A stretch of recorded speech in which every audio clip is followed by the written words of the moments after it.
The biggest use for a reflector is that it adds some light. If I were doing, and you have to have light to reflect, so if I were doing an interview with Dennis, I want to reflect some of that outside light to just brighten up his face a little bit, hopefully get some of that light in the eyes. You could also use the dark side here if you need a little bit more shade. My name is Ida. I joined Daystar in 2011, around August thereabout, and this is my final year of school. I am also an assistant producer at Link Video Global. So I'm a student, should I say worker? Yeah, something of that sort. My day starts at 5 in the morning because I stay really far. So by around 6, I'm out of the house. I take a matatu to town. From town, I take another matatu to Athi River, the stage. And for those of you who've come to Daystar, I'm sure even when you are coming, you saw there are no cars. So then I take a motorbike to the gate. The reason why I don't take the school bus is because the bus leaves at about 7, and that's a bit too early for me. For me to get to town by 7, that would mean leaving the house at 5. And most of the times, the day before, we've either gone on a shoot that ended late, or I was working late in the office. So for me to leave the house at 4 means at 5 means waking up at 4. And waking up at 4 is not a plan. I still need to rest, you know. So yeah, I come to class, get my work done.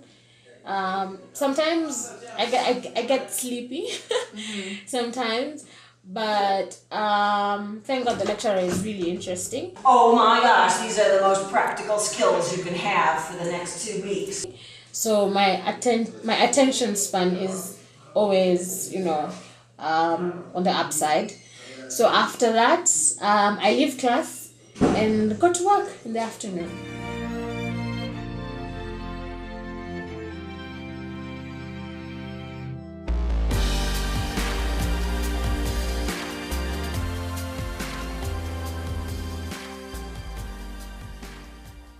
Naturally, I like to think I'm a sanguine. Mm-hmm. I'm a sanguine melancholic. Mm-hmm. But, so being a sanguine, you already know that I am a very outgoing person. Mm-hmm. I can be loud when I want to. Mm-hmm. How are you?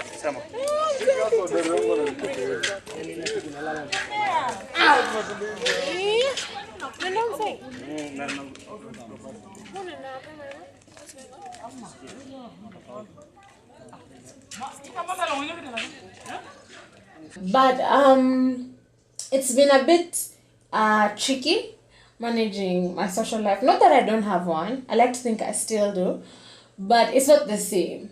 I think it's because I'm also still getting used to the drift of working late hours and sometimes even working during the weekends. So it gets really hard to catch up with my friends because most of my friends are people I met in school, people I met at Daystar. Of course, I have other friends. The people that I think I keep most in touch with are people who are like me, people who are within Daystar. And so they are also having their own internships, and some of them also have class. So it gets really, really hard to just, sit down and even meet up. At times, I tell myself, I'm going to call them. But then I get so occupied, it becomes hard, And this story is for yours. Now that you told me the characters, now I can debate. Last a minute. Anyway.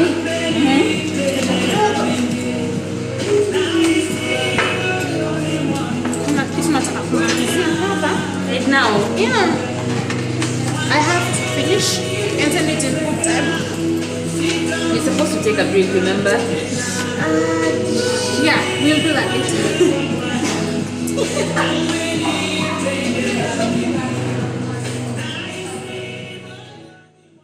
I have really working hours at times. There are days I get into the office at about 10 and I leave past midnight. That's if we have a shoot. Mm-hmm. There's a day I got home at 4 a.m. in the morning.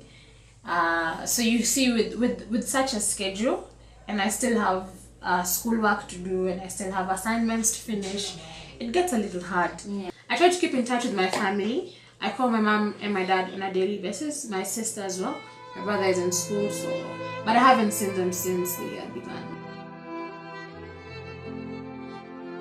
I do have someone, but it's tricky.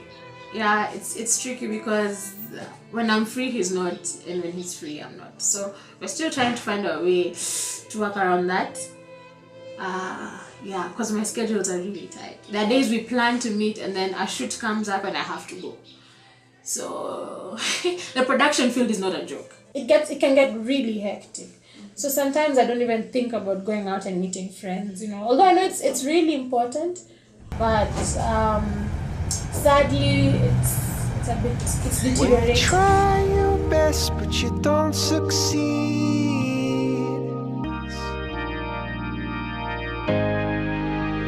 lights will